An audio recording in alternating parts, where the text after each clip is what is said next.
And then we get into chapter 18. And we see some more of Renfield in this chapter. And Renfield says something that I think is very important.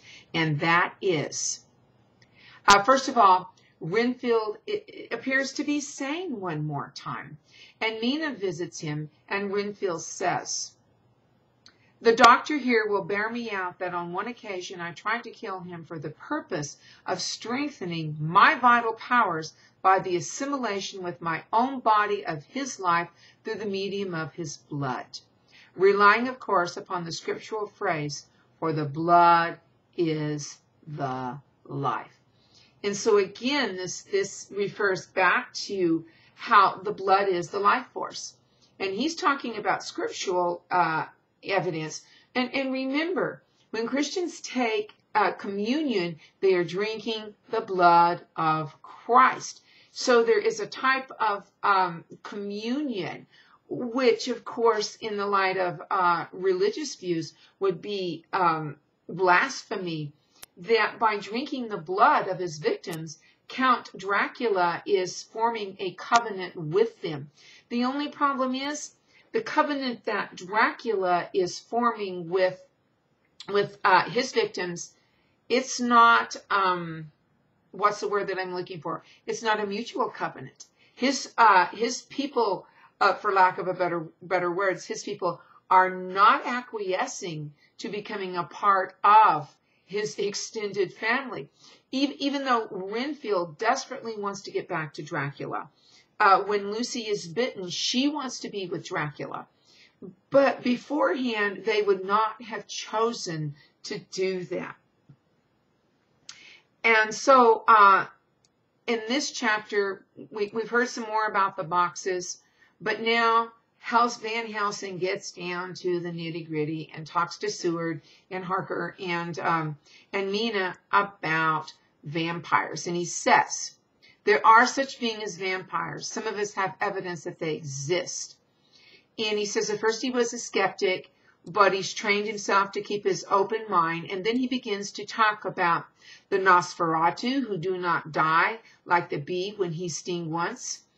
And goes on to talk about just vampires in general. And that talks about, what makes a vampire, and so on and so on. And so at this point, we begin to understand that Van Helsing understands, Harker definitely understands, and then other people are beginning to, listen to what Van Helsing has to say and are beginning to fall in line with the idea, well, okay, maybe he's not crazy. Maybe he is right. But this is where they will begin to search for Dracula because they know there has to be a master of some sort. Now, I'm going to come back to Renfield at this point because this is what the chapter ends on. And Seward is writing now, and Renfield says to Dr. Seward, let me out of this house at once. Send me away how you will and where you will. Send keepers with me with whips and chains. Let them take me in a straight waistcoat, manacled and leg-ironed, even to jail. But let me go out of this. You don't know what you do by keeping me here. I am speaking from the depths of my heart, of my very soul. You don't know whom you wrong or how, and I may not tell. Woe is me. I may not tell. By all you hold sacred, all that you hold dear, by your love that is lost, by your hope that lives, for the sake of the Almighty, take me out of this and save my soul from guilt. And then he says, I'm being sane and earnest now. And of course, Seward refuses.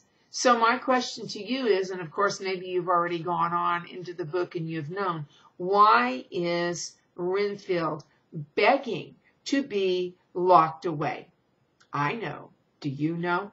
I'm going to stop there. And of course, we will finish this this in the next go round, but be thinking about some of the things I asked you about, because we're going to have some questions about those things on the discussion boards. Surprise!